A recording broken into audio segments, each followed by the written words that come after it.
Anwar Ibrahim dijangka akan mengumumkan senarai kabinetnya hari ini.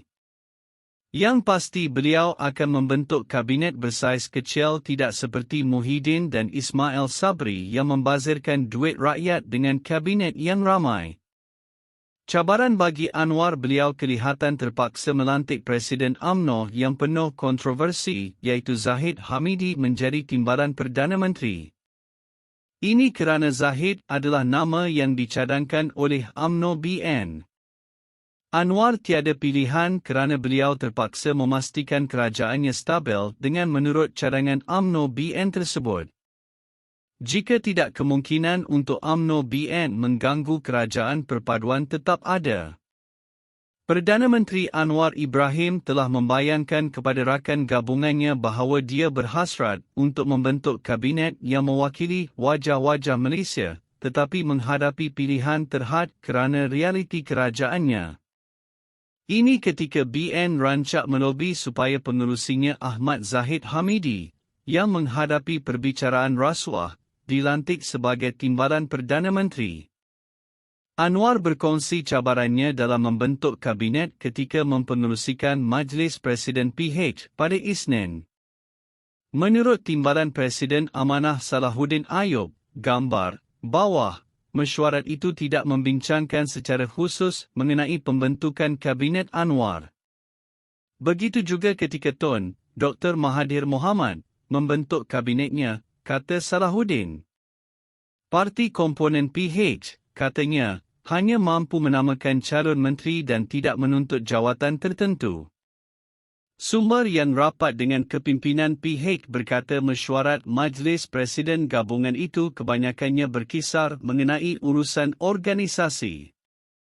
Namun, kata sumber lagi, Anwar juga menyatakan kebimbangan terhadap pilihan terhad yang dia ada dalam mengawal pencalonan oleh rakan kongsi PH. UMNO ada cara tersendiri dan Gabungan Parti Sarawak, GPS, ada caranya. Jadi, PH perlu super-duper akomodatif, kata sumber itu, ketika ditanya mengenai pendirian PH jika Zahid dilantik ke dalam kabinet. Ada isu yang perlu diuruskan menjelang persidangan Dewan Rakyat pada 19 Disember ini.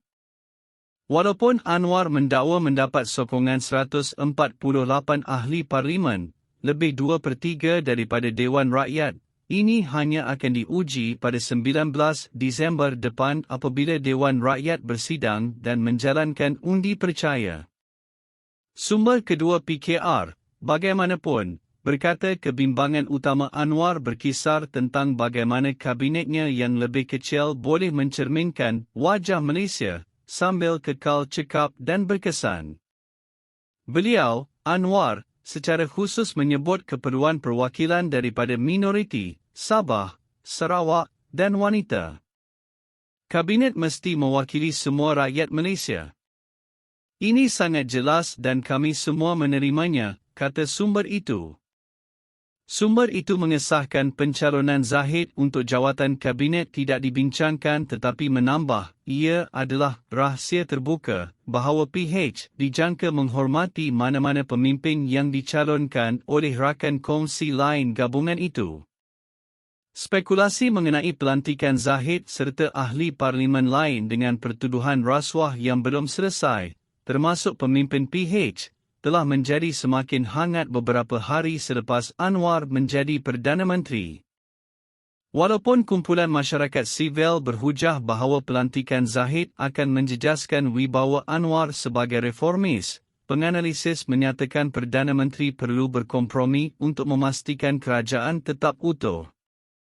Susulan pilihan raya umum 19 November, Zahid memainkan peranan penting dalam memastikan 30 ahli parlimen BN menyokong kerajaan perpaduan yang dititahkan oleh Yang di-Pertuan Agong. GPS kemudian ikut menyokong Anwar sebagai Perdana Menteri.